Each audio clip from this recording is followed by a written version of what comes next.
இன்னைக்கு பிக்னிக் டே. ரெண்டு பேரும் என்ன பண்ணிட்டு இருக்கீங்க? இன்னும் கிளம்பலையா?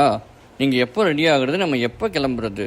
இன்னும் எவ்வளோ நேரம் தான் பண்ணுவீங்க? இப்படியே லேட் பண்ணிகிட்டே இருந்தீங்கன்னா அப்புறம் இங்கேயே சாயங்காலம் ஆகிடும். அப்புறம் நம்ம எங்கேயும் போக முடியாது.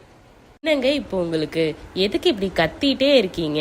பிக்னிக் போகிறதுக்கு எல்லாம் எடுத்து வைக்க வேணாமா? நீங்கள் தான் ஒரு ட்ரெஸ்ஸை போட்டுட்டு வந்து ரெடின்னு நிற்பீங்க. நான் எவ்வளோ எடுத்து வைக்க வேண்டியது இருக்குது தெரியுமா? எதுவும் ஹெல்ப்பும் பண்ண மாட்டீங்க. ஆனால் அப்பப்போ வந்து ரெடியான மட்டும் கேட்பீங்க.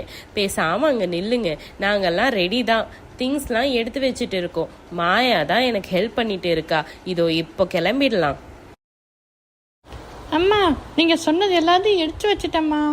நீங்கள் சொன்ன ஃபுட், அப்புறம் ஸ்நாக், அப்புறம் வாட்டர் பாட்டில் எல்லாமே எடுத்து வச்சுட்டேம்மா. நான் அங்கே போய் விளையாட என் டாய்ஸ் மட்டும் எடுத்து வைக்கணும். நான் போய் எடுத்துகிட்டு வந்துடுறேன். மாயா அவளோட ரூமுக்கு போய் அவளோட ஃபேவரட் டாயான குட்டு